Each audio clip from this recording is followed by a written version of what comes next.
We're in for a wild night.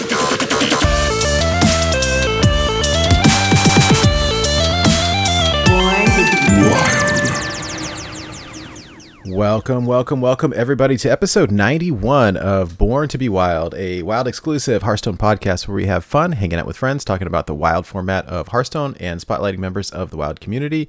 I'm your host, as always, Nate Wolf. It is great to be back on another Friday evening here in Portland, Oregon, joined by two of my favorite people. Hydralisk is not here today, and thus he is not one of my favorite people anymore. I'm sorry, Hydra. Oh! I kid. He's a little bit under the weather, but he's doing okay. He'll be back next week, I'm sure. So we have a very special guest joining us tonight. Welcome back, SchmoopieDaddy. How are you? I'm doing great. I love being on the show. Short notice and all. Happy to be here and talk about the most degenerate format this side of duels. Yeah. Your beard looks very nice, by the way. I like it. Thank you. I'm on my usual schedule of not shaving for weeks on end. Very good. And Electric Sheep City, welcome back. It's great to see you. How are you? Meowdy friend. I am doing amazing. So I put in my 2 weeks notice at work because I got another job lined up. Very excited. I had physical therapy today, so my body feels good too. This is the first time in a long time that I've both emotionally and physically felt good before coming here and spending time with y'all. So instead of, hey, spending time with friends, so I get to feel good then. No, I'm starting off from a good spot, and it's only going to get better. Nice. So, yeah, ready to hang out with y'all and talk some nerfs. Very good.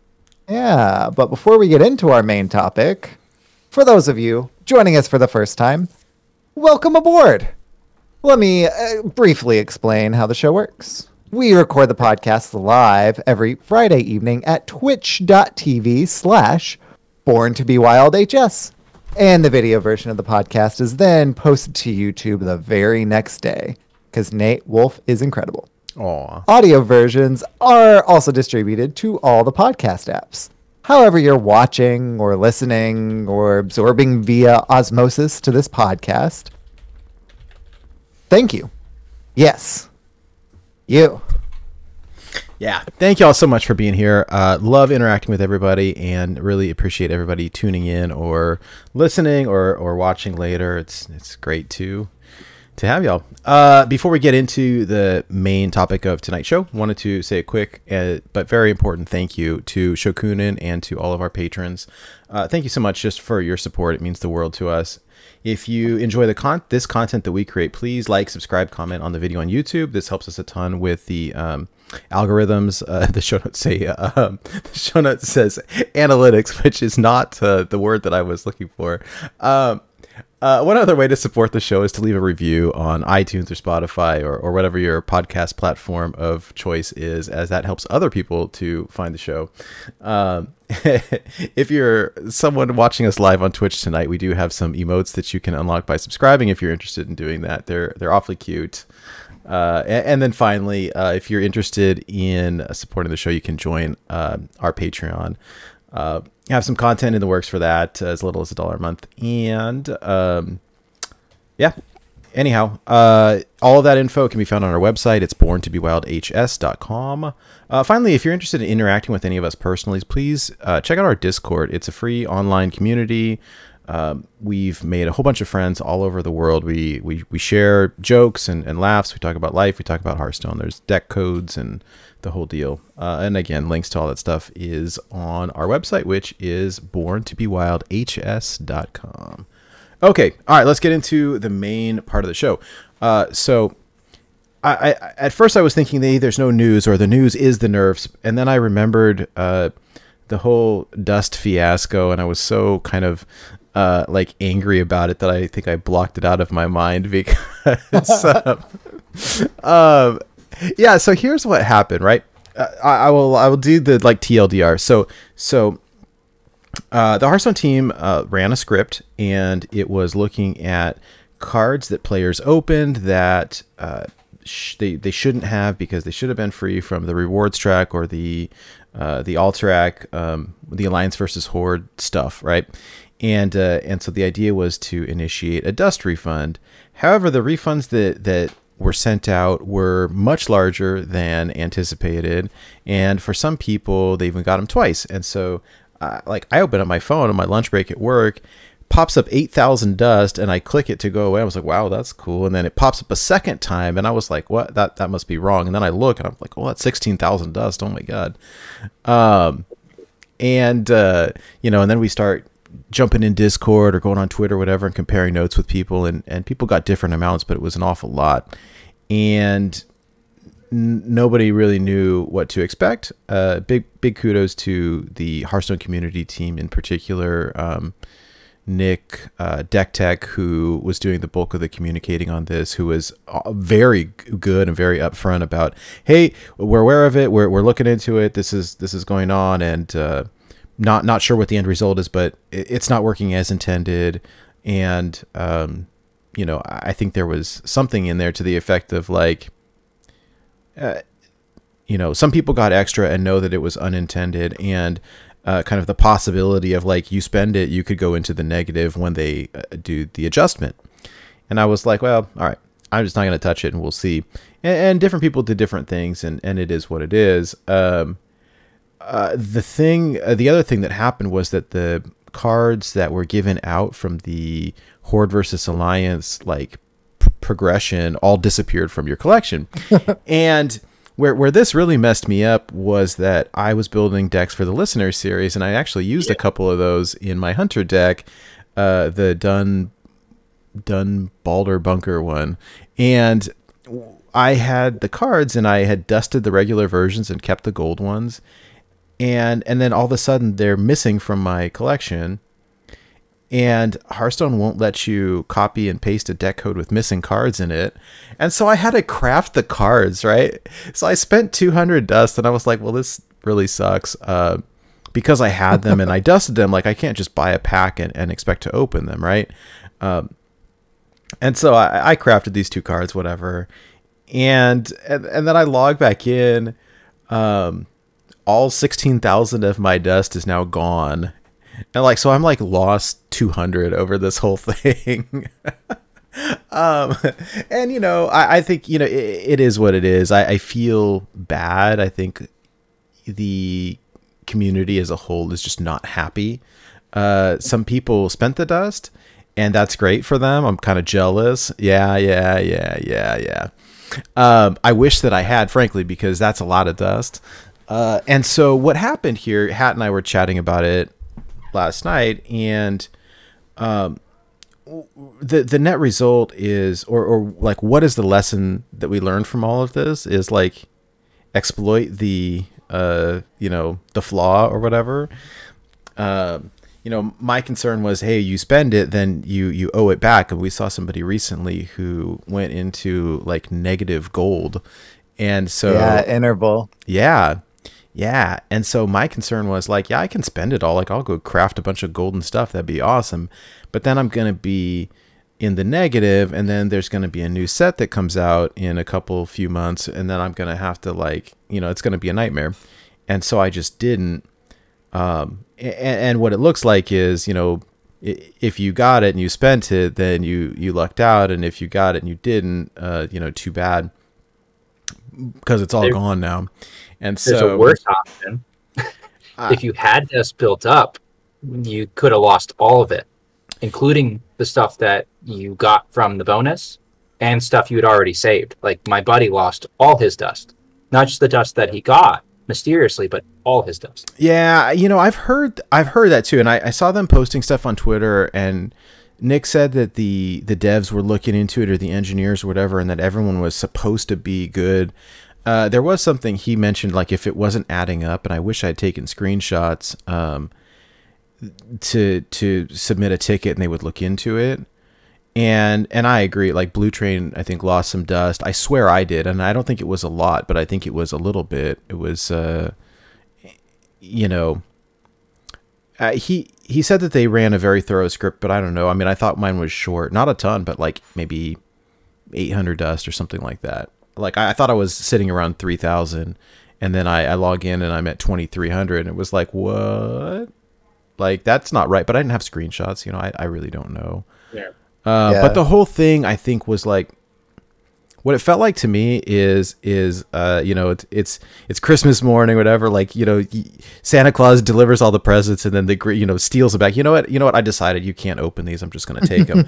And so it was the anticipation of like, I would have rather just not got it at all than to get it and then have it removed before being able to use it. And so it's just like, it's like, well, that sucks. And nobody's happy about it. I honestly, I feel bad for, you know, Alkali and Nick and whoever else that had to do the, you know, the community, like the explaining portion of it, because that's where all the anger and frustration and confusion is like routed to, kind of dealing with the fallout of someone else's mistake.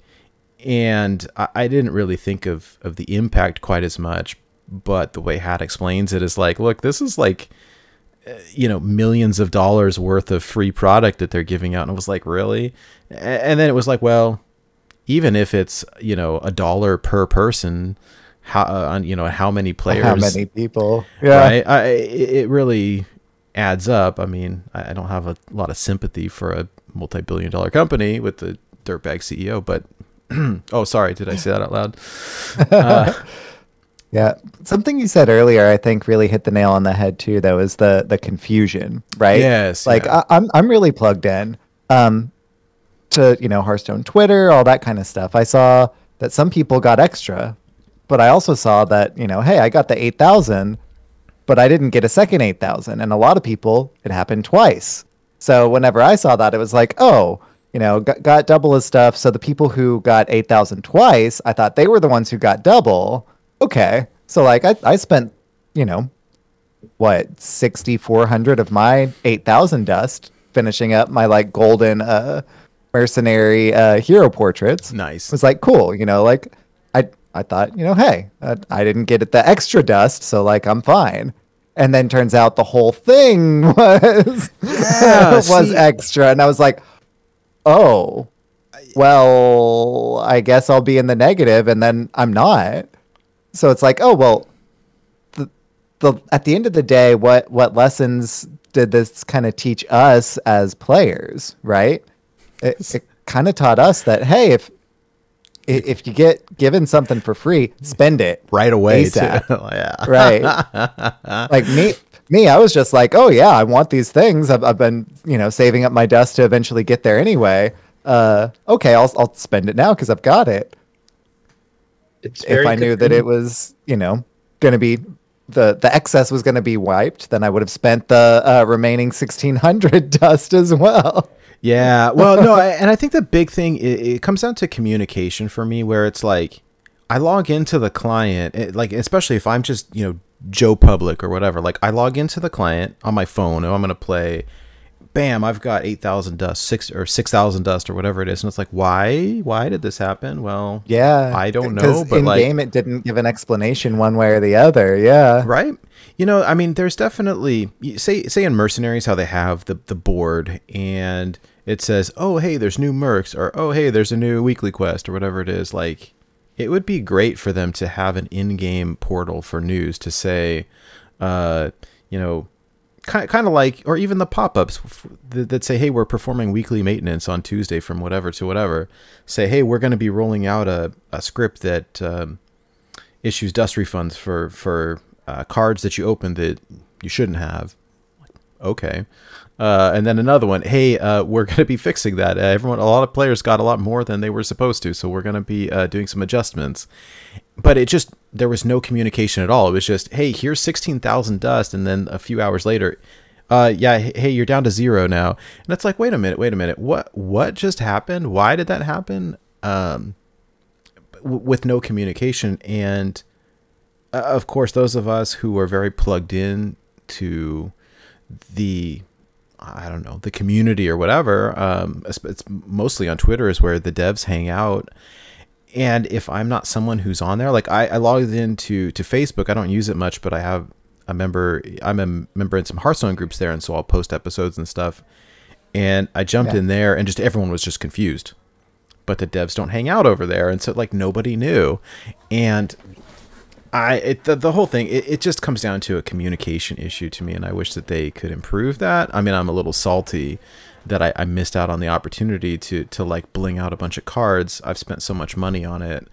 Like, I assume I should have got back something. Like, to go back down to 0. Like, how do you go from 8,000 times 2 down to 0? Like, that doesn't. It doesn't make sense to me. But you know, whatever. It is what it is. I mean, I still enjoy the game, and I'll play the game. I'm just like, God, that was handled poorly. So, my only suggestion, if I want to provide some constructive feedback, my feedback would be communicate a little bit better. There are some options for how to communicate in client that you could use. Do that. That's, yeah. At least it would solve some of the confusion issue. But yeah, and the community managers are doing a great job of communicating using their platforms. Right. But if we could then get those platforms also in game, so that people who aren't plugged in on those platforms receive at the very least, the headlines of that communication, I think that'll solve a lot, truthfully. Yeah. No, I agree. Well, and it's funny, I forget, and Nick had shared it on Twitter, but like, there's a whole like forum section on the Hearthstone website that I never, ever, ever look at. And there was a link to it where they kind of explained what had happened and how the fix worked and why most people were getting nothing. And it was like, oh, okay. Once I read it, it's like, all right, I understand, like kind of unhappy now because of how this was rolled out, but like, I get it. Anyhow, I'm going to kick the dead horse over here. I'm glad that you got some cards that you were missing. Schmoopie, did you get anything? I crafted Fugan, Stalag, and Hook Tusk. Some wild cards. I'm so proud of you. And I had 1,800 left, and I was sitting on that for a rainy day. And so when they took that and I got reset to 0 and not to the negatives, I was perfectly happy to take the money and run. Hey, yep. Hey, you know what? It's a win for you guys, and I'm a little jealous, but I'm happy for you as well. So, hey, it is what it is. I think there's one way that we will be able to refill our dust coffers very soon, and that happens to be today's main topic. Hey, yeah, except those of us who push the button. Oh no! So today's main topic is nerfs.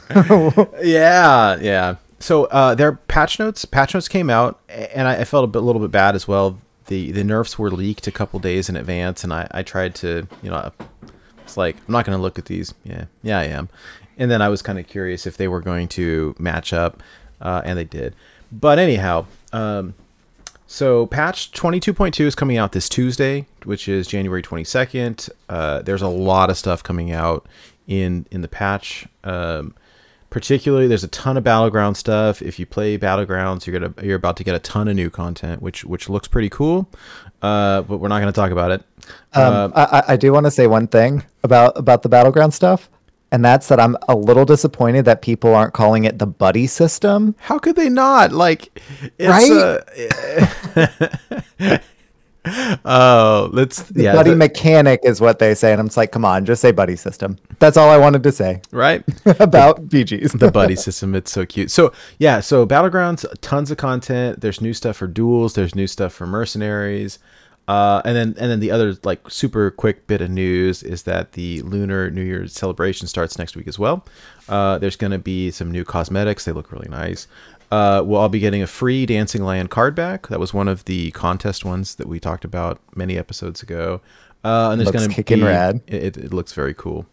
Really cool. And then there's going to be some legendary quests, like the legendary daily quests, and so be on the lookout for that.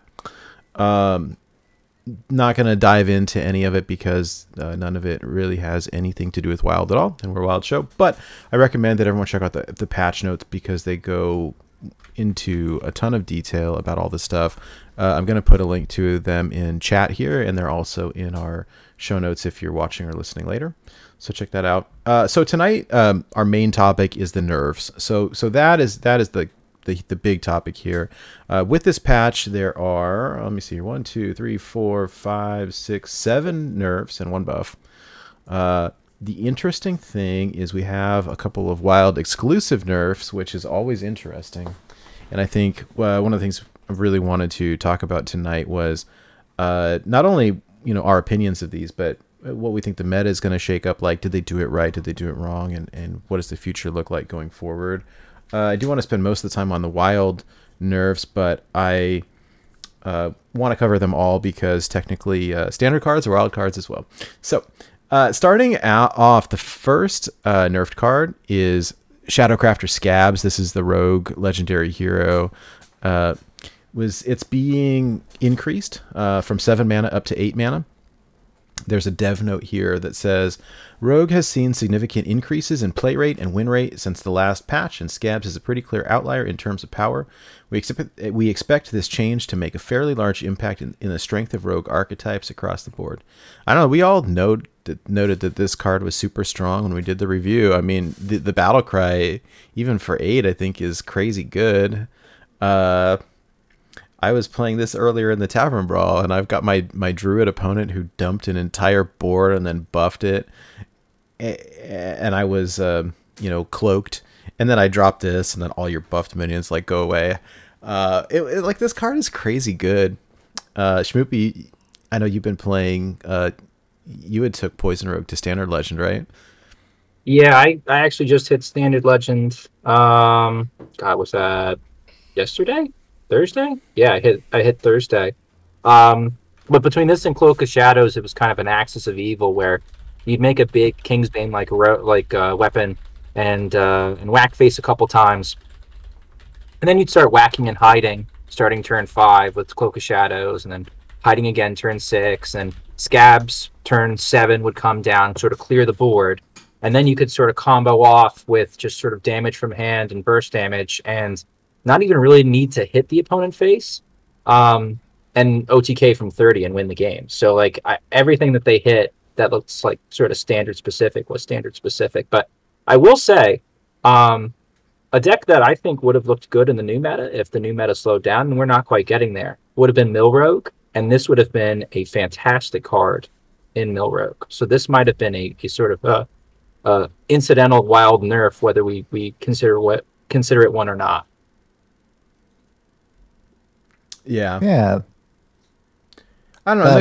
The card is still good, I think, too. I mean, it's I don't feel like it's unplayable. Sometimes they nerf a card and it's to the point where it'll never see play again, and sometimes it's enough to okay, well, now it goes in a different deck, or okay, now the deck's just a little bit slower. I think that this card is still good. I don't know. I don't want to go down the Mill Rogue tinfoil hat line, but I don't think it's dead. Rogue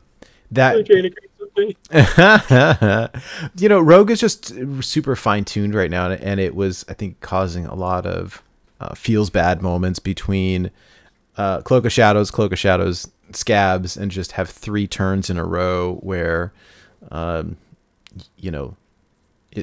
the game is just unplayable, or your opponent won't. It's that fun and interactive broken rogue stuff, and then yeah. Well, and then the next one up is the Wild Paw Knoll that was also this tier 1 rogue deck. This got hit pretty hard. It was previously a 5 mana 4/5 with Rush, and it's being changed to now a 6 mana 3/5. So it got hit pretty hard, but I played it myself. I watched Blue Train and NHL play this, and like, you could play this on turn 2 or whatever it is, like, and as a 4/5 with Rush, like, it's just so difficult to deal with. And one of the things that didn't, I read it somewhere and I don't have it here, but I believe that they were saying that the interaction with Secret Passage that would discount stuff isn't going to do that anymore. Someone fact check me on that, but I swear I read it when I was looking through the patch notes earlier. I think they just wanted to slow it down, so that's why they made it 6 and not 5. I think the interaction is still fine, but there were some kind of funky things. There was some buggy stuff with how, like, sometimes you added cards back to hand and its cost would increase. or like its cost would randomly decrease after you've already revealed yourself to be a rogue. Like it had some funky stuff going on with it. I think they wanted to keep it. They just wanted to tone it down. Yeah. If I recall correctly, the secret passage interaction, it was essentially doubling because it would count, of course, the ones added to your hand, technically not drawn, but the way that Wild Paw Knoll reads, added to your hand, right? So added to your hand with the secret passage, but then it would also decrease whenever your original hand comes back into your hand, even though you've already transformed back into a rogue, because when you play secret passage, Maestra's mask gets removed, you reveal to be a rogue, all of a sudden it's rogue cards being added back to your hand. So it shouldn't have operated that way, and I think that in some sort of a bug patch, that bug was accidentally introduced, and I think that's the part of it that is kind of being fixed, not the initial secret passage, those 4 cards being added to your hand, but your hand coming back into your hand at the conclusion of secret passage's interaction. Cool. Well, and again, this we'll see. I mean, I remember in the past sometimes thinking that this is too much or this is not enough, and it turns out that they're pretty good at the nerfs these days, and the cards are still playable. They're just toned down a little bit. And again, this is mostly a standard card, and so I don't want to spend too much time on it. The next one has seen some play in Wild. I don't know how much. I'm not really a rogue aficionado, but next up is Cloak of Shadows. So this is the epic rogue spell that says give your hero stealth for 1 turn. It's being increased from 3 mana to 4. The dev comment says, we're happy with Poison Rogue when it's a niche player in the metagame, but the current play type or play rate of the archetype is much higher than intended. Cloak of Shadows also combined with Shadow Crafter Scabs for frustrating play experiences. Reducing the power levels of both these pieces should bring Poison Rogue's overall power level back in line. Do y'all know if was this played in Pillager Rogue? Yes. To buy you a turn. I kept meaning to learn the deck, and it's just hard, frankly. And I like the the caveman decks where you just play pirates and swing face and don't have to think too hard. They've worked quite well for me. So I haven't experimented with this all that much, and so this hits us a little bit. I was playing this in my Scimitar Rogue decks because post quest line, Hunter can't interact with you at all. So this would actually time walk odd hunters. So I'd play like 2 copies sometimes in a list, or 1 copy in like a Kingsbane list. So if you wanted to try and counter Hunter, this is one of the cards to counter odd hunter. But maybe we don't have to do that anymore. Yeah, and it's only for a couple months, right? This card's up for rotation, not all that long from now. Yeah. Well, and that's it's a good point you make there. And historically, they have taken a look at the cards when they rotate to Wild, and at first it was like, well, how do I want to say it? They are re-examining cards to decide whether or not they want to do any additional balance changes when they go back to Wild, and so. What we saw last time was they're not necessarily fully reverting them to their previous format, or versions. Some do, some don't. I wouldn't be real surprised if this went back to 3 in Wild, because it's not a problem in Wild. Right. So this seems like an easy one to me. That being said, they never gave Patch's charge back, so it's they hit some and not others. So we'll see. All right, the next ones up are the ones that I think are really going to impact Wild. There's 4 in particular, and I'm just going to go in order here that they were in the patch notes. So first up is the Warrior quest line. It's the Raid the Docks quest line in particular, part 2. It's called Create a Distraction, and so this part of the quest line previously said play 2 pirates. It has been updated. It now says play 3 pirates, and then the reward is deal 2 damage to a random enemy twice. Now, the dev comment here is kind of funny. and interesting. I mean, essentially, it's also very much this dev comment is very much directed towards standard. By the way, very much directed towards standard.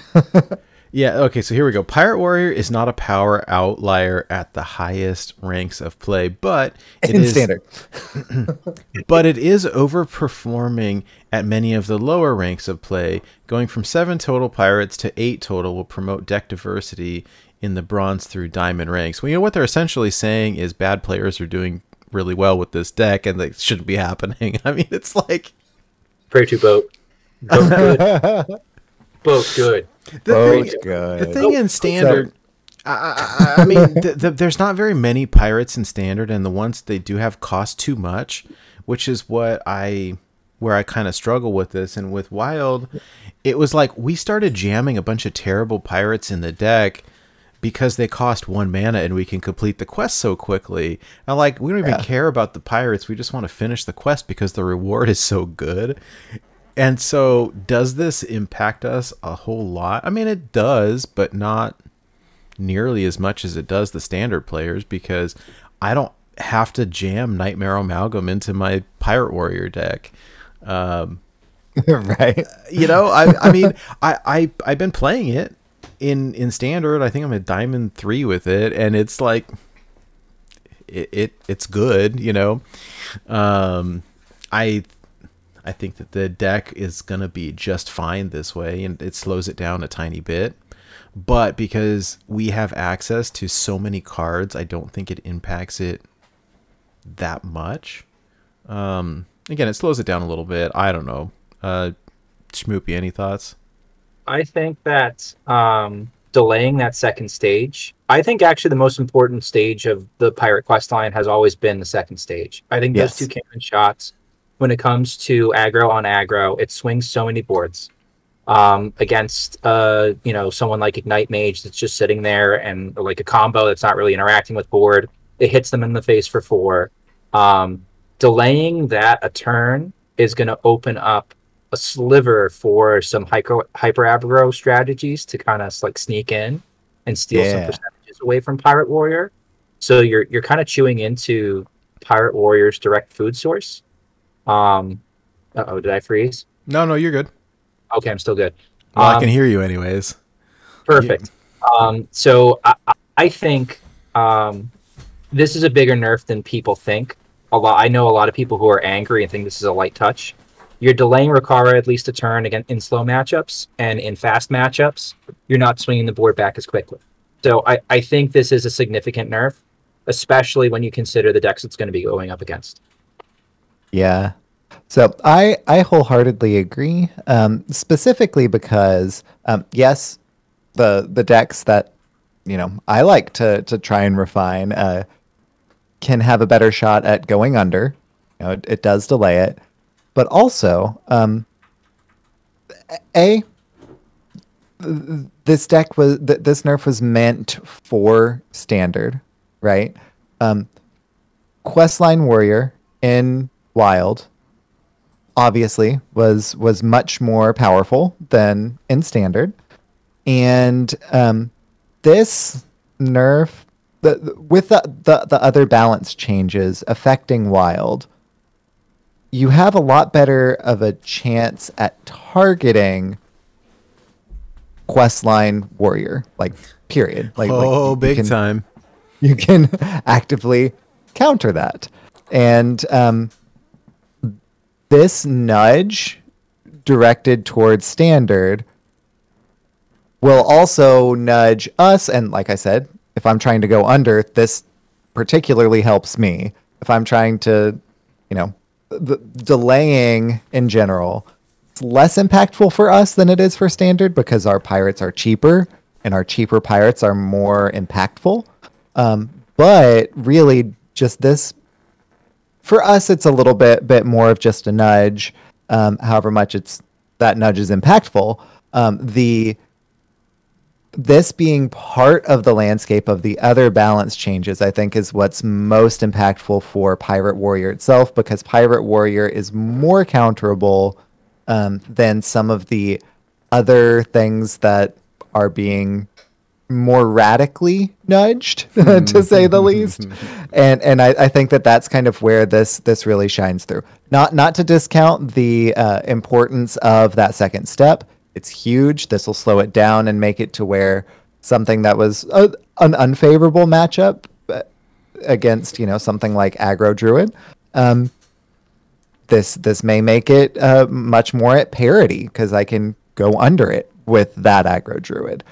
So the nerf in a bubble, in a vacuum, is still impactful, but as part of the landscape, I think it'll change a lot more than just that particular nudge in and of itself.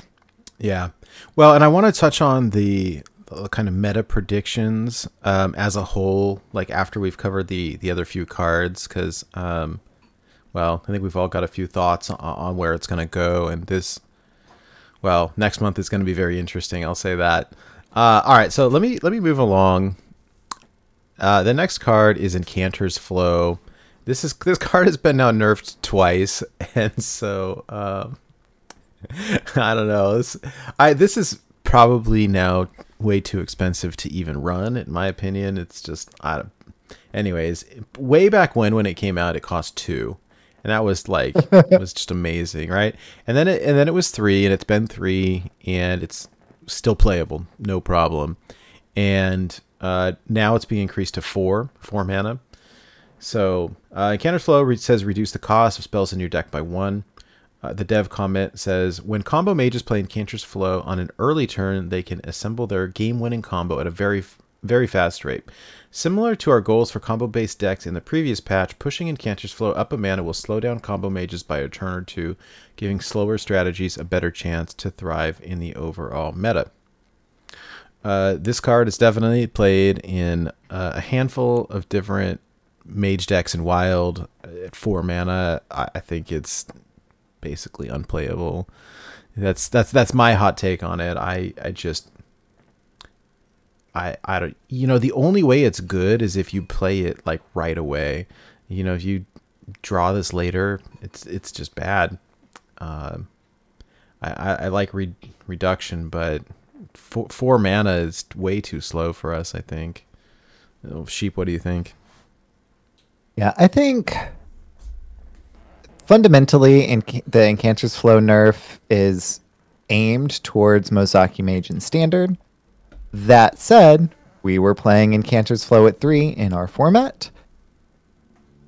This, in conjunction with the Sorcerers Apprentice nerf, will both be impactful for us. I'm not sure with the Sorcerer's Apprentice nerf if we were going to really be running Incanter's Flow in a whole lot anyway, just because the things that we were normally trying to do with that strategy are no longer going to be as present, at the very least. It's going to be much more of the kind of Timmy play style, which is fun, but not necessarily competitively a juggernaut, right?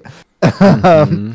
So I think that this is impactful as part of the landscape. It's something that will still be viable for those kind of flashy, the Timmy decks. If you're trying to pull off a particular combo where you need to get Incanter's Flow and have X, Y, or Z spells still in your deck, so you're just discounting things, like it still has a place, but that place being much more kind of aimed towards the not necessarily meme decks, but kind of meme decks, right? Those fringe strategies that are more for fun than for competitive viability. And I think that's really a healthy place for this card to be at, and I kind of hope that it stays at 4 whenever it rotates. What do you think, Schmoopie? I would say that this card is dead and buried, but I'm going to play devil's advocate for a minute. I thought Mechathoon Warlock was dead when they nerfed Rod, and Rod is still the nuts. And this discounts more mana than Rod, technically. So I want to say that it's dead and buried in the style of play that we're currently using it, like in like an APM mage, because APM mage, I don't know, unless Corbett can I don't know, do some black magic or something like that and make that still somehow playable. Ignite doesn't use this. Narrator, he can. It is Corb after all. So like I wanna write it off. I wanna kill it off. But I can't bring myself to, because it's so much mana cheat. Like even on turn 4, you have so many cards left in your deck usually, and all those cards are discounted now. So I can't quite write it off, but I wouldn't play it until someone much smarter than me would play it. Yeah, it'll be interesting. I don't know. Mm-hmm. The next one is the big one, right? I don't particularly. I don't think I particularly had a problem with Incanter's Flow at 3. It was more of Sorcerer's Apprentice that was kind of ruining everything for me. Oh, and funny thing here, look, I blocked it out of my. I didn't even add the image to the to OBS here. Whoops! I'm adding it. I'll add it right now. I have it. Here we go. I just don't have the flashy fade in. There we go. I have it. There we go. Yeah, it's there. So here's the big one, right? The one we've all been waiting for. This is Sorcerer's Apprentice, the bane of everybody's existence for years and years and years. And really interesting here. Kind of something funny was that all of these cards had in the patch notes, they all had a dev comment except this one. And my thought is like, well, maybe it just goes without saying, you know, this is like it's kind of funny. Anyways, yeah, no. In the dev comment for Rapid Fire, they mention both Rapid Fire and Sorcerer's Apprentice. So they're kind of lumped in together. Oh, all right. Yeah. I know I missed that. See, that's what I get for copy pasting. So long story short, Sorcerer's Apprentice was 2 mana, 3/2. It says that your spells cost 1 less, and what we would typically see is that you play 2 of these, and then you play a Molten Reflection or something else that will copy it, and then all of the sudden, all your spells cost 0, and you can kill your opponent in 1 turn. Whether that's playing Antonidas and Fireballs, whether that's playing Drekthar and Flame Wakers and doing, you know, your APM style, or whether that's jamming it in Ignite Mage and just drawing your whole deck and blasting out your opponent. So it was previously 2 mana. It's being nerfed to 4 mana, and it's really interesting, the buff. You know, on first, or excuse me, the nerf. Did I just say buff? Wow. I'm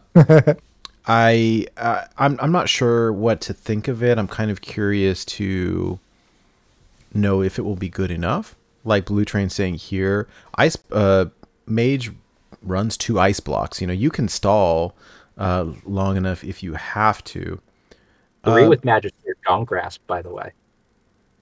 True. Yeah, potentially.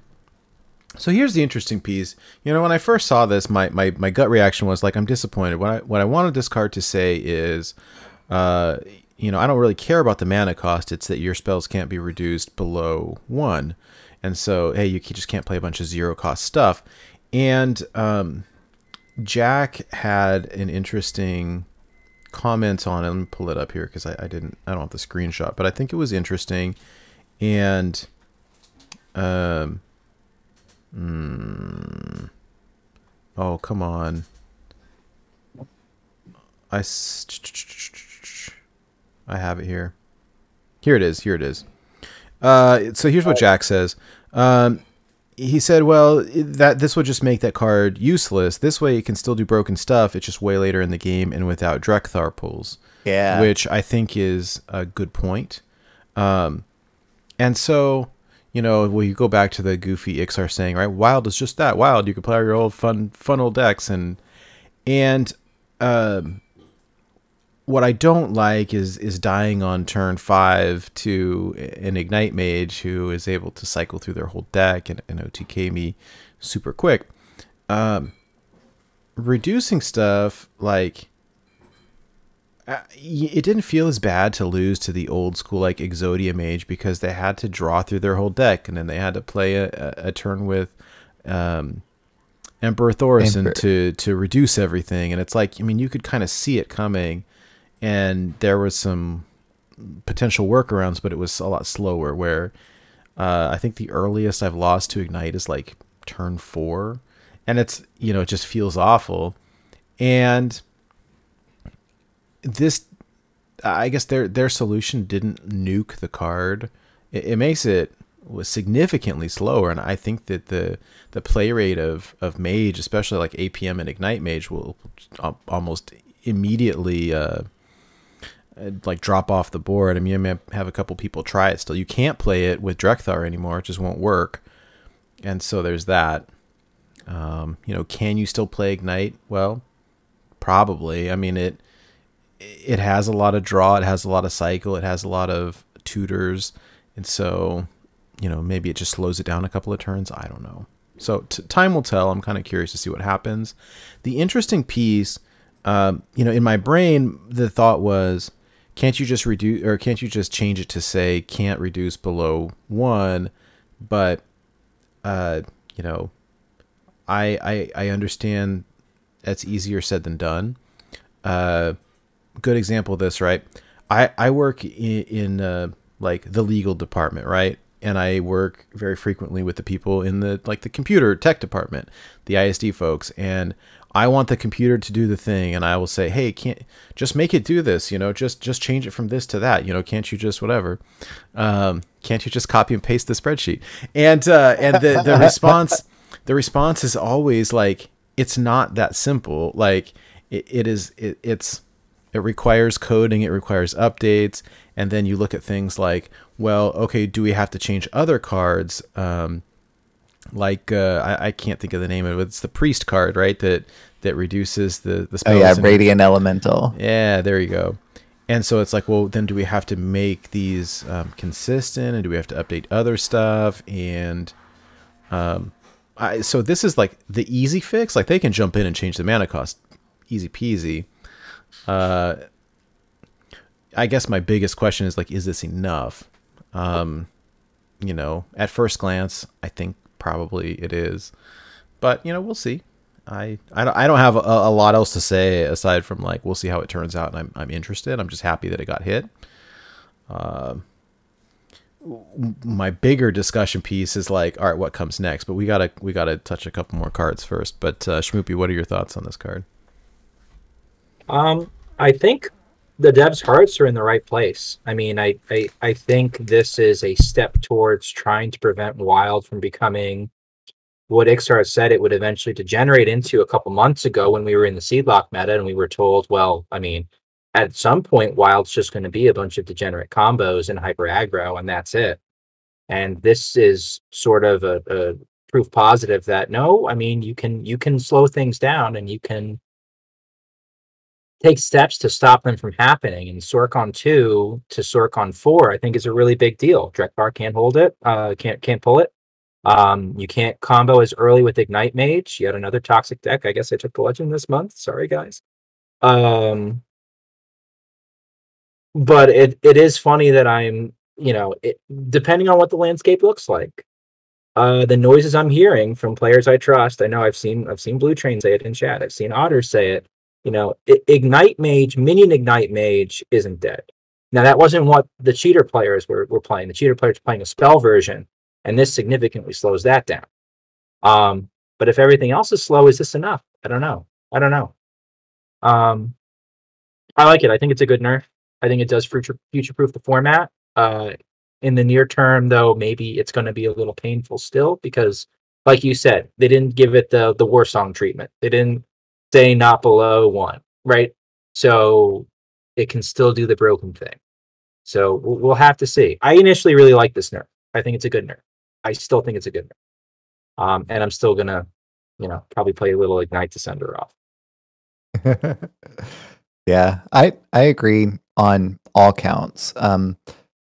The putting it to 4 and keeping Drekthar from being able to just like pull Sork out without eliminating the combo potential is, I think, what we need right now. And then we can see about, you know, collecting data, see where it is at that point.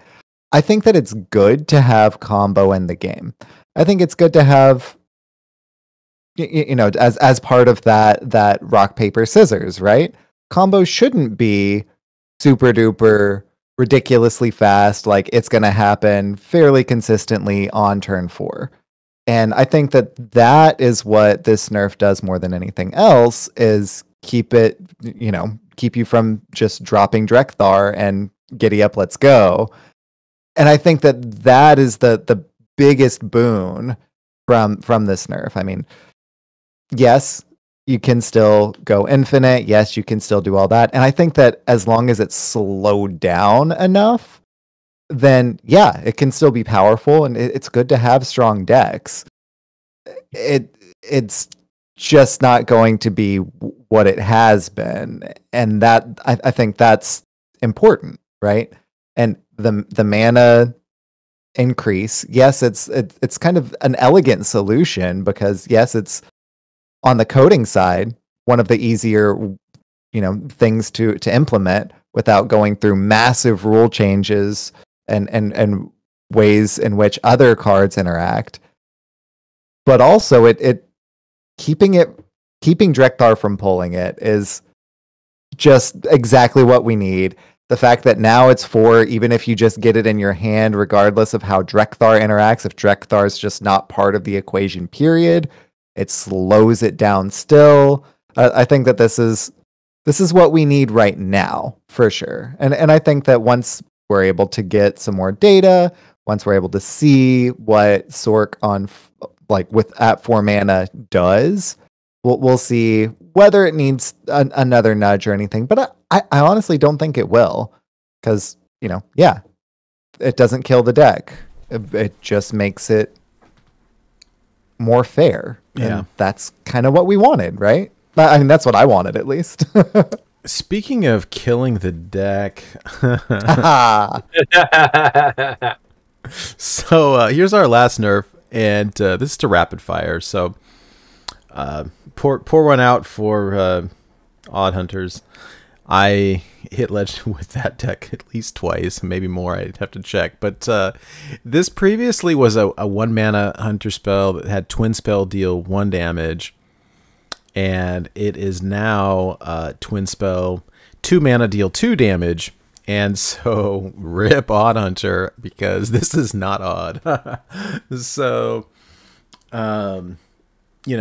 does this kill that deck? I kind of think so. Like, this was arguably like the best card in the deck, right?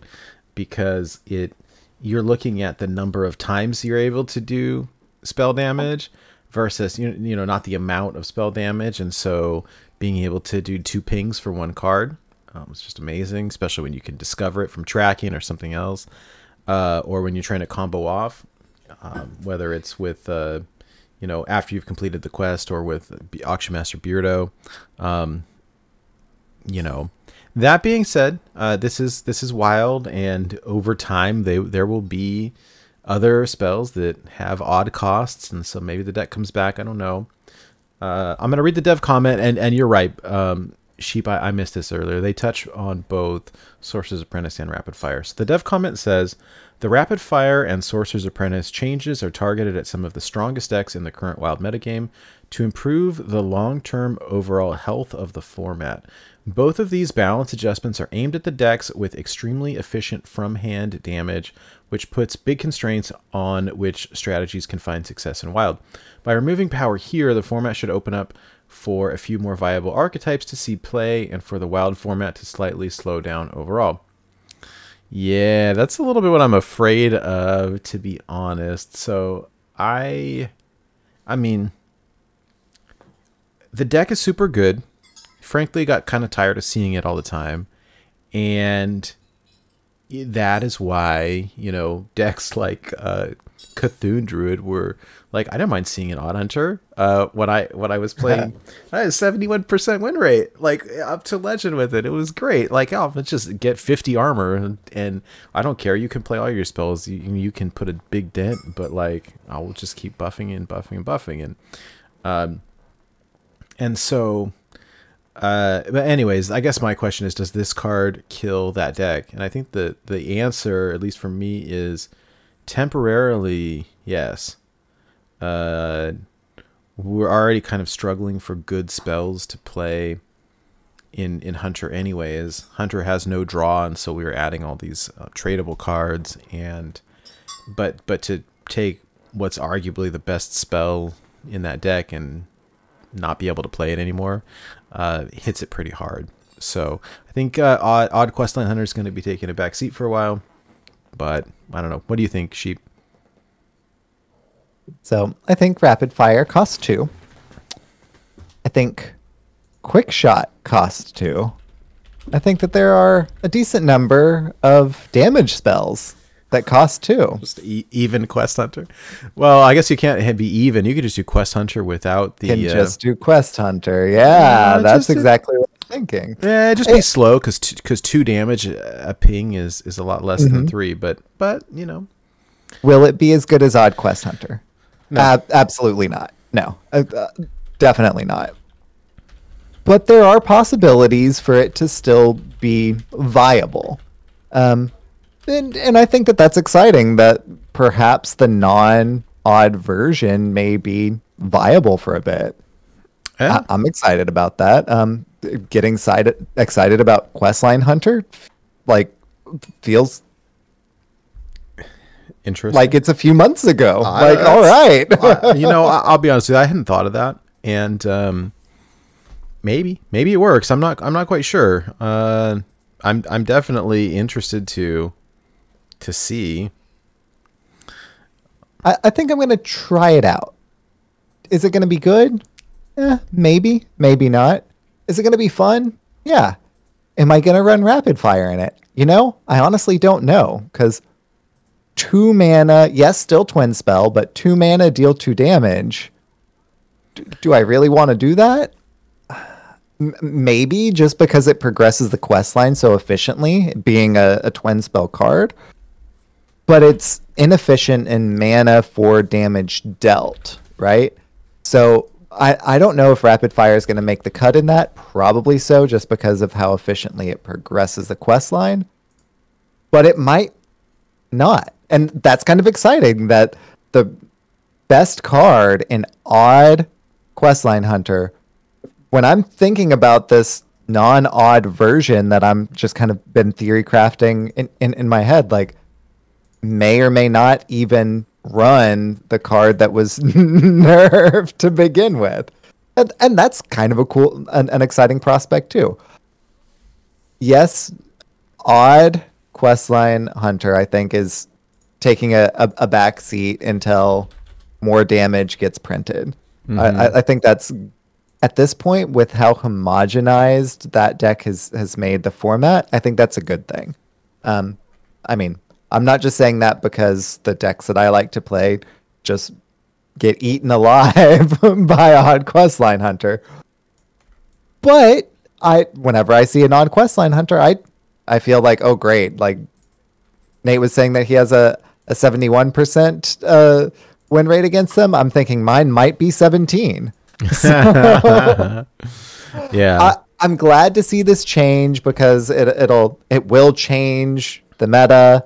It will change the landscape of what we're seeing on a day-to-day basis. And that's exciting. Seeing it get shaken up. I'm really excited to see where the format goes. So what do you think, Schmoopie? I think it's a great temporary band-aid, because the real root of the problem is probably the quest line itself. Like you guys said, like it's a matter of time until they reprint something like Rapid Fire, and it costs 1, and it doesn't matter what it deals. I mean, it could be power crept by then. Like they might make a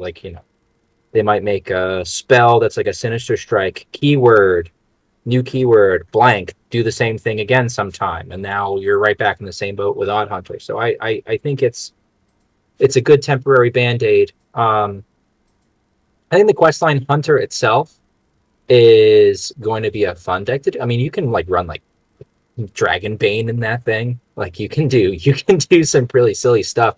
I actually lost to one once that was running Azalina Soul Thief, and I was a Jade Druid, and it got my UI. And I don't know if you guys know this, but Ultimate Infestation is pretty good for questline Hunter. I bet. So I think it's a good near to medium term band-aid for what the problem is, which is the Hunter quest line. Unless Odd Hunter can somehow pivot to be more facey and less control, going back to maybe some more of the I'm not saying leper gnomes, but that kind of like more damage efficient cards slotted in with the quest line as a support feature, then maybe it's not dead. But otherwise, it looks pretty dead to me, dog. Like, and I think they knew what they were doing when they hit this card. This card was so important. I had 2 copies of it in my like Highlander version of Questline Hunter that I made just to sort of make fun of all the dumb cards people put in Questline Hunter. Right? Those last cards that people put in like strange things. I saw like the 3 mana 3/1 like mini mage that has stealth and +2 spell damage, like just weird stuff. And so I threw that and Dire Entertainment Bram in it with 2 copies of Rapid Fire because it's that important for the quest. So like it is an effective nerf. It's just it's putting a cap on the bottle. I don't know if it's necessarily sending the genie away forever though.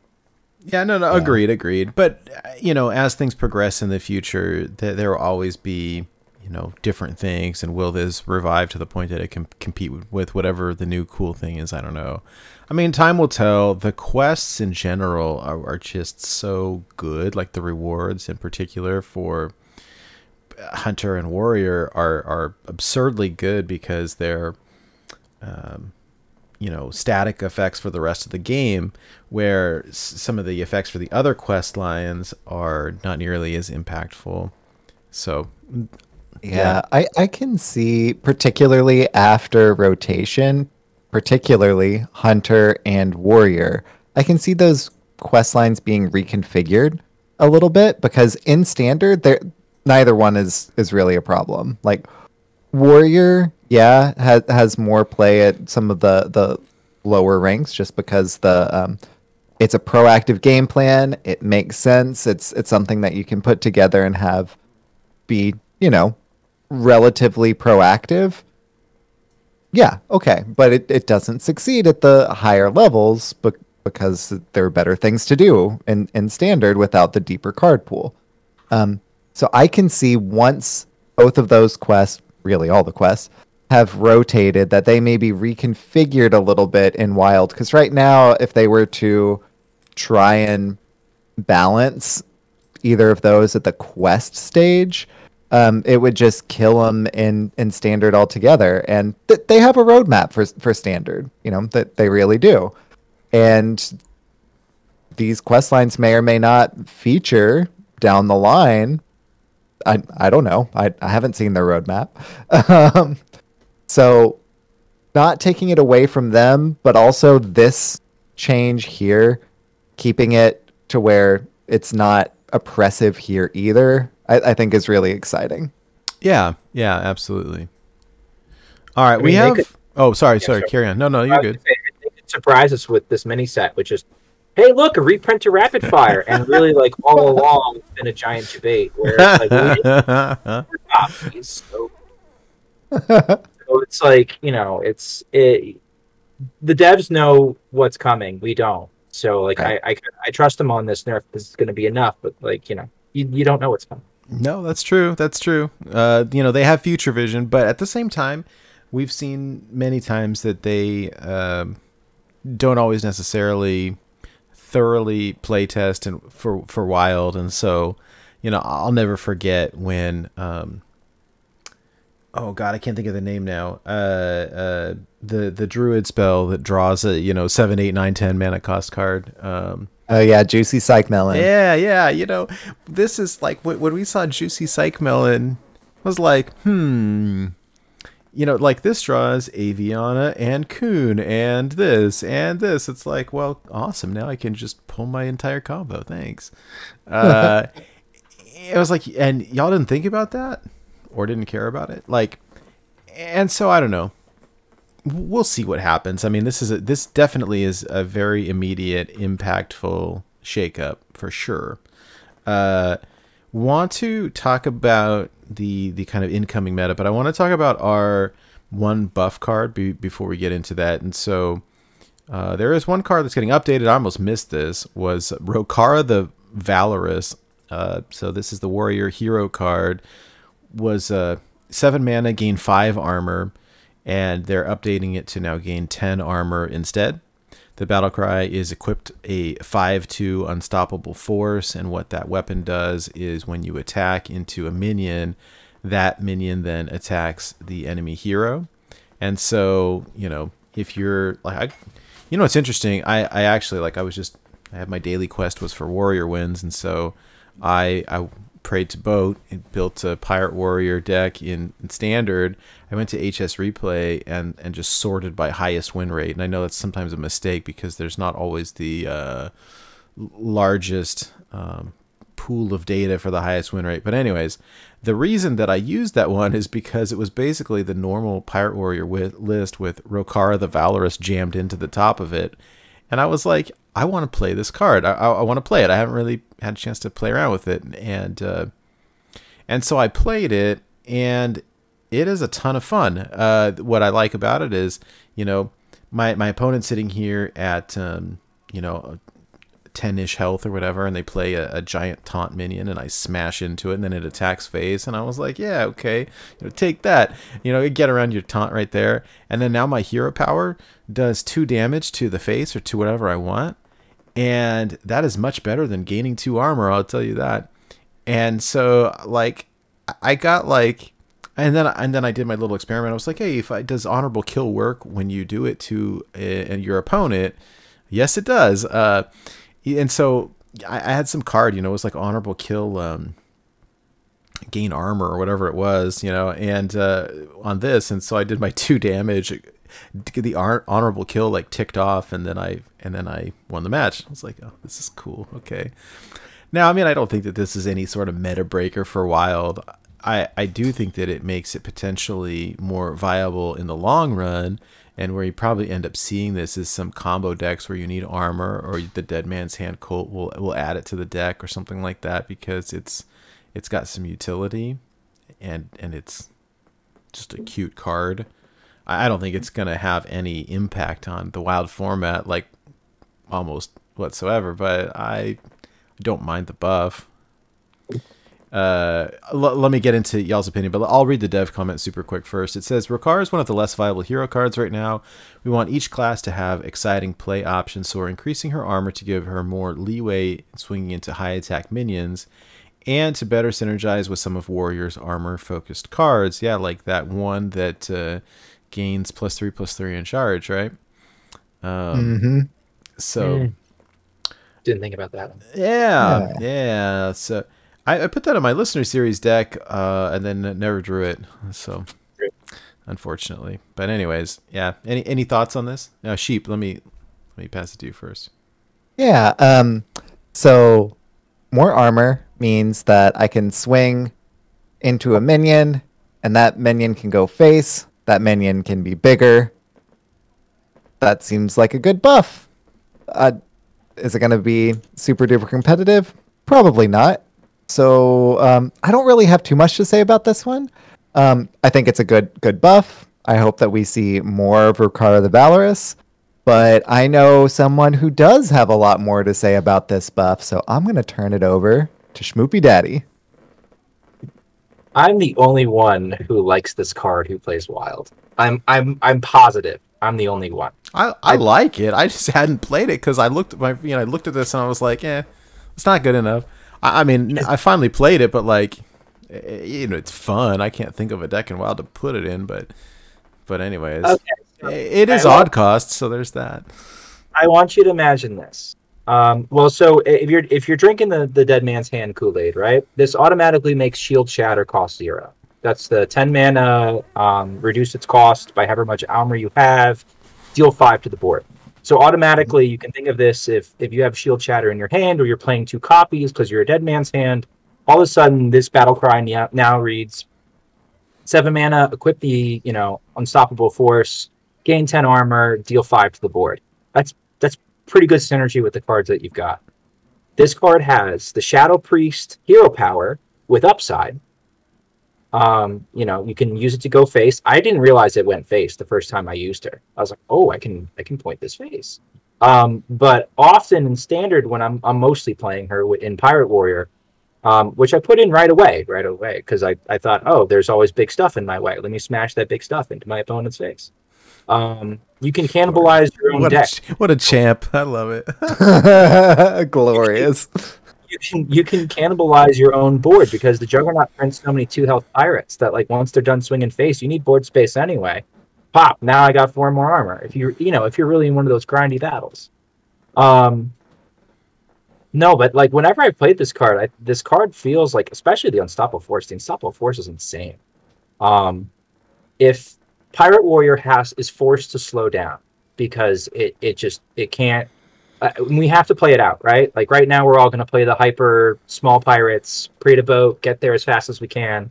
But if that's not good enough, and we start putting in Sky Barges, and we start putting in Sword Eaters, and we start putting in good pirates back into the deck that slow the deck down, I'd be interested to see if this becomes Snowfall Guardian tech.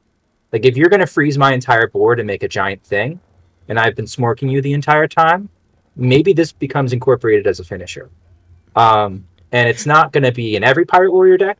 Can you imagine swinging it into like a 15-15 and you just win because of that? Oh my god! Why not? Why not? I've been swayed. That's a really good reason. I hadn't thought of that, to be honest with you. The first time I played it against an even lock who'd been tapping. He had giants on the board. I killed him with its own giant.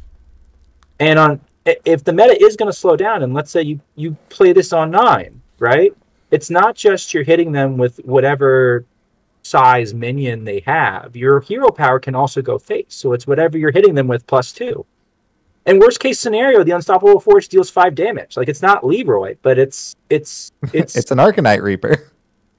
Like I think this hero card is good, but I'm the only one who does, which means you should immediately distrust everything I say and not shoot the Kool-Aid and not get baited by Schmoopie and do something else. But I see utility for this, and I really do think it's a good card. I think it's underplayed because it's underwhelming when you compare it to what the other hero cards are doing.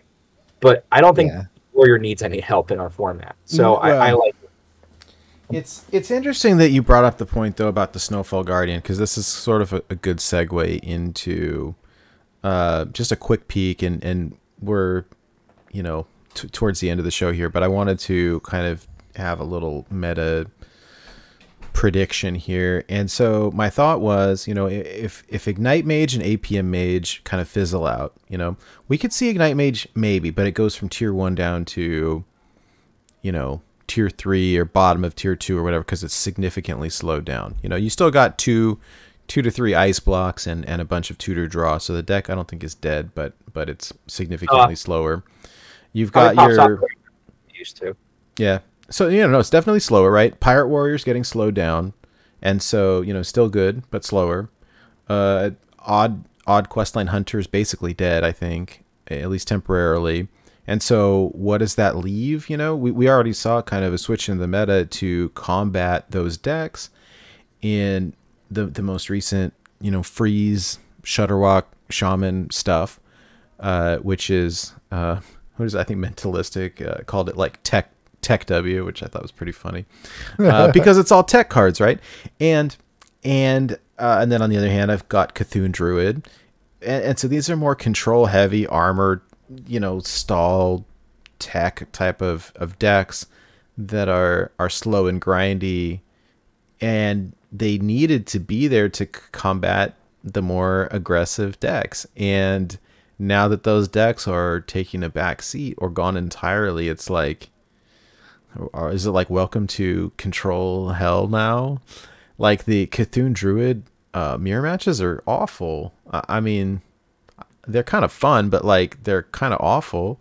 And if that's all that we're looking at, that being said, we're towards the end of January right now. We'll have a mini set in a month. We'll have another expansion in early April, and so maybe this is what the next 2 months look like, but maybe less. We'll see how much the mini set does a shake up, and you know, we'll see. It leaves things in a very weird state though, where the control decks didn't get touched and the aggro decks are basically dead, and it's like, oh, okay, what happens now?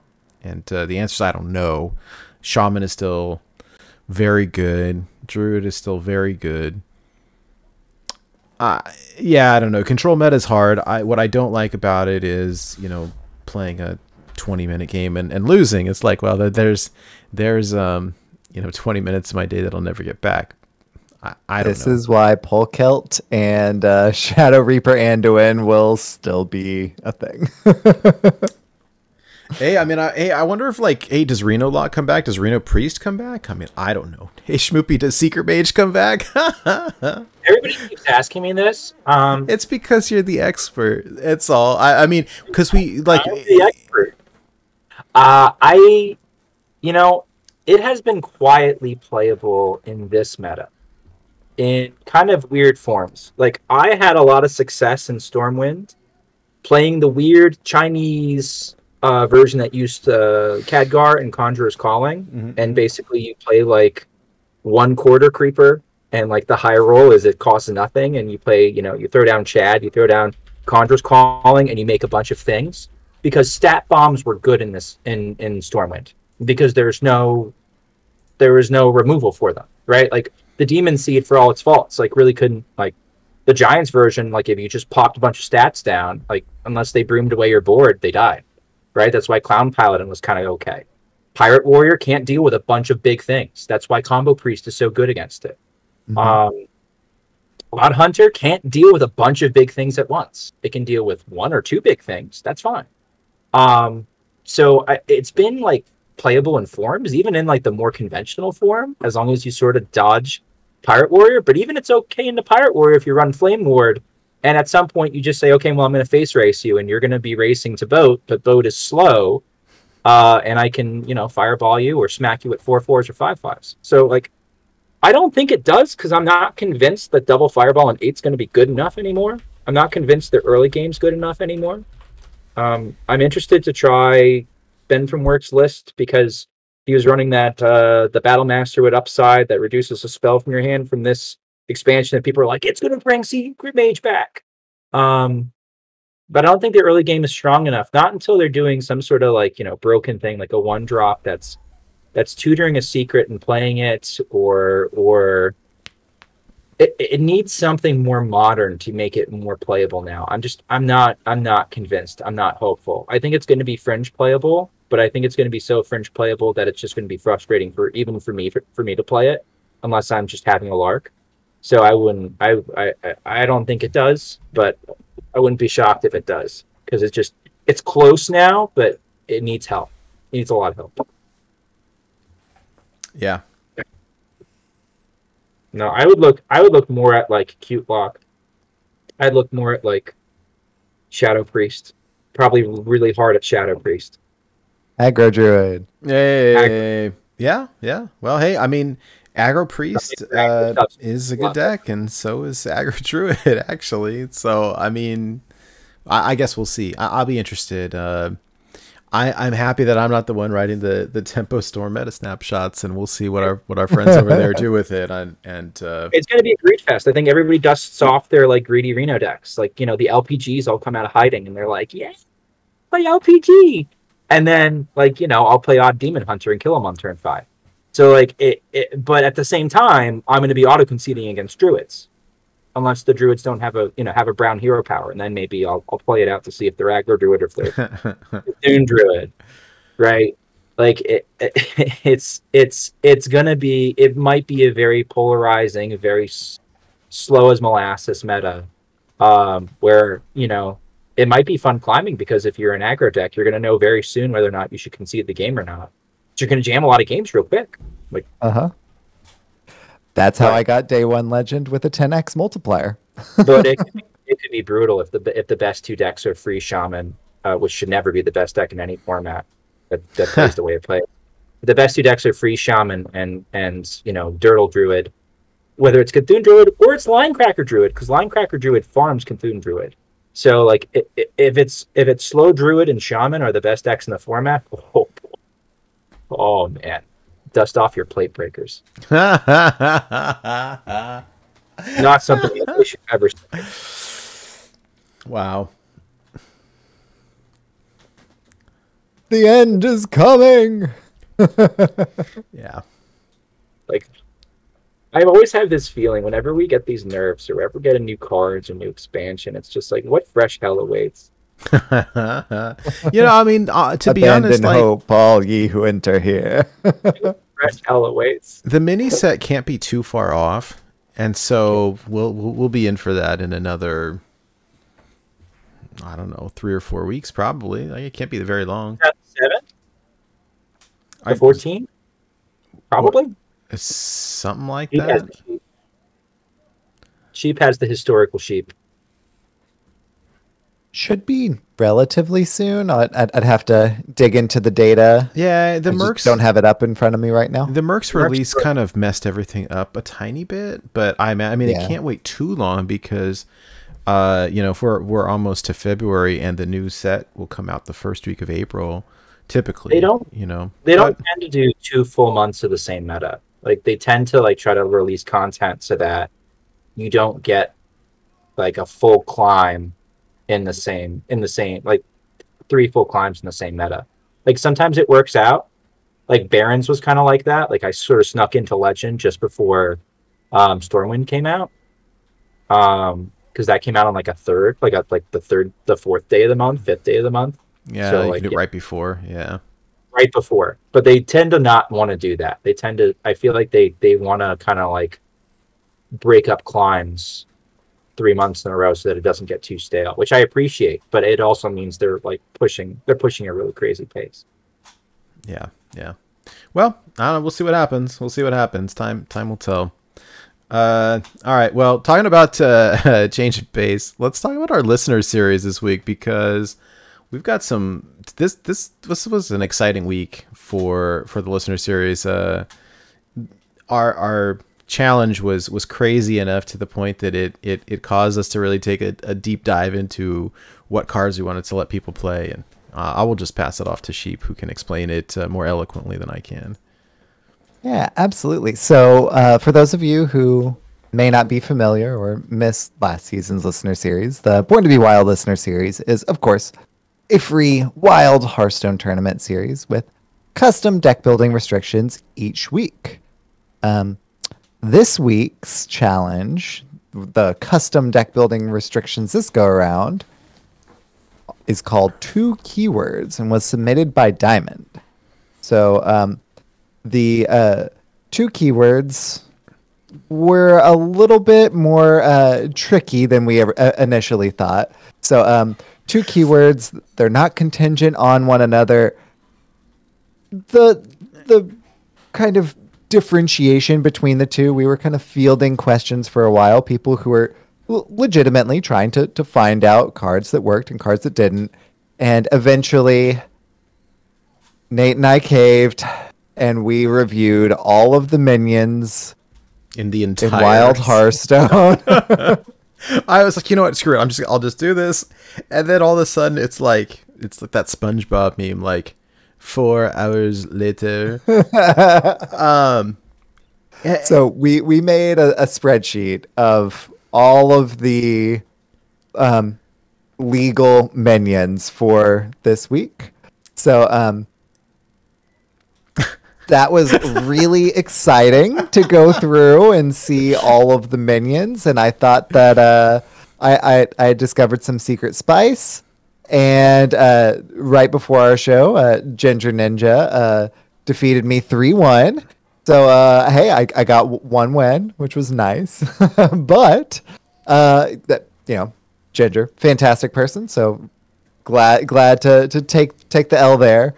But after the show tonight, we will be casting the match between reigning listener series champion Jordan MG and the Rotted Zombie. Nice. So, if you're watching the stream live, we will stream this right after the show, so stay tuned. If you're catching this on the replay, Nate posts the casted matches on YouTube shortly. So if this is on YouTube and you're watching there, hi YouTube. There'll be another video with the match there. And if you're listening on the podcast platform, hey, check out YouTube because Nate will have posted the match there. That's so check it out. It's gonna be a really good one.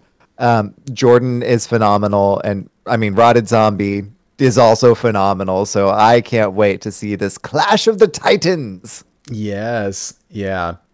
Very excited for this one. It's gonna be great. And having kind of a sneak peek at the deck lists earlier, like y'all are in for a treat. We will cover it after the show independently, but very, very excited. Very excited for this one. So yeah, for more information, check out our website again, born2bewildhs.com. There's more information about the listener series there, and yeah, very, very excited about it. Last up for the show, we've got our weekly challenge. And so for those of you who missed it, last week's episode, we were talking about Druid. Primarily, like I just finished my Legend Climb with Cthulhu Druid. And Sheep, of course, is the expert in aggro Druid over here. And so we did kind of a deep dive into these two decks. And it was a lot of fun. And so corresponding with that, the challenge for last week was how much armor can you get with Druid?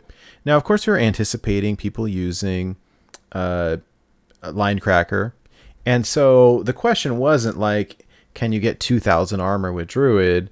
It was like, I want to see at least 10,000. I want to see, something crazy. And what we got definitely was something crazy. So our good friend and patron of the show, actually, Disruptor 108, managed to get 1.6 million armor.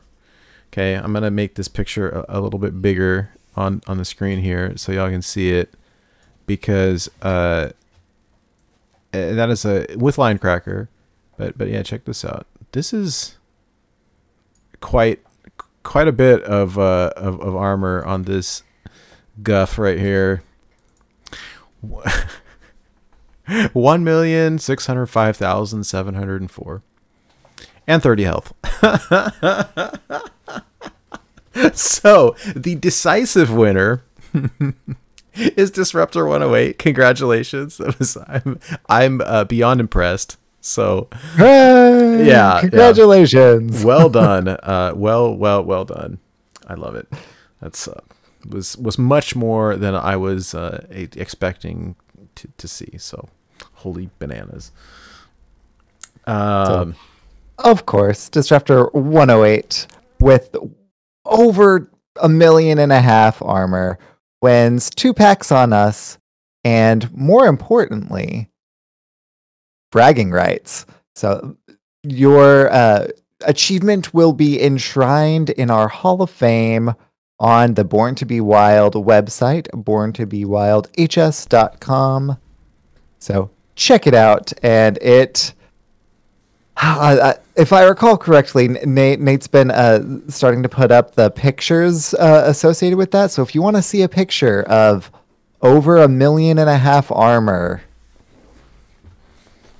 check out the website. Yeah, it's incredible. We'll have to. Yeah, I got to go back and put. What we have been doing. I made these little like trophy type things, and it was saying what the challenge was. But in my mind, it's like I don't want to just hear that this person won by getting the most armor. Like I want to see the screenshot, because these things are impressive. And so that's the current goal, is to find out a way, clever way to not only kind of give the props but show off the screenshot as well. Because I swear I wouldn't have believed this if I hadn't seen the screenshot. Like, this is incredible. So yeah. All right. I don't have a weekly challenge for this week, unfortunately. But I see Schmoopie over here Schmoopie has one, looking like the Grinch or Dr. Evil or somebody, or Mr. Burns. All right, what do you have in mind? What do you have in mind, Schmoopie?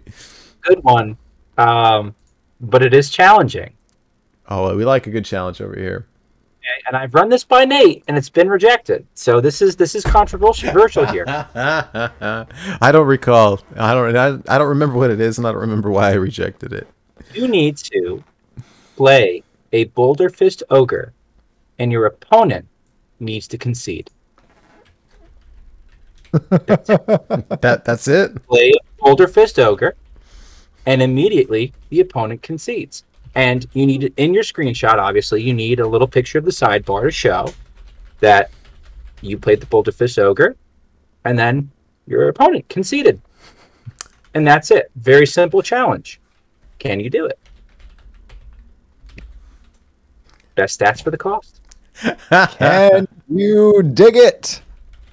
So, if you can get your opponent to concede to a Boulder Fist Ogre, you can participate in the weekly challenge. Challenges can be played on ladder if you have the confidence of the father of Schmoopie. Or if you don't want to tank your rank, you can play it in casual as well. The only thing you can't do is play against the innkeeper or a friend. A friend will help you win. The innkeeper, well, this time the innkeeper won't help you win because that dude never concedes. But you can't play it against a friend or any other PvE content. So take a screenshot and post it in our Discord in the weekly challenges channel. The winner, if anyone can get that achievement unlocked, will be announced on next week's show. And of course, receive 2 Hearthstone packs on us. And most importantly, be immortalized in the Hall of Fame on the Born to Be Wild website. We look forward to seeing a concession to the mighty prowess of a Boulder Fist Ogre. Good luck. Make it so. Good luck with that, y'all. Should I make like a little caveat that biggest ogre will be considered the winner in case we have multiple entries? Yes, you may. There you go. There's the tiebreaker. Biggest ogre. Go. All right, everybody. That wraps up this week's show. For more wild content or to see where you can find us individually, visit us online again at borntobewildhs.com. We'll be live again next week. We should have Hydra back with us, assuming that everything is good in Hydra land, and it'll be interesting because we will have our next balance patch in and be kind of taking a look at how things shake out. And so please, thanks again for joining us, and stay tuned for another new episode next week of Born to Be Wild. Yay! All right. And of course, if you're watching live, stay tuned as well, because we are going to be casting the Listener Series match between Jordan, MG, and the Rotted Zombie momentarily.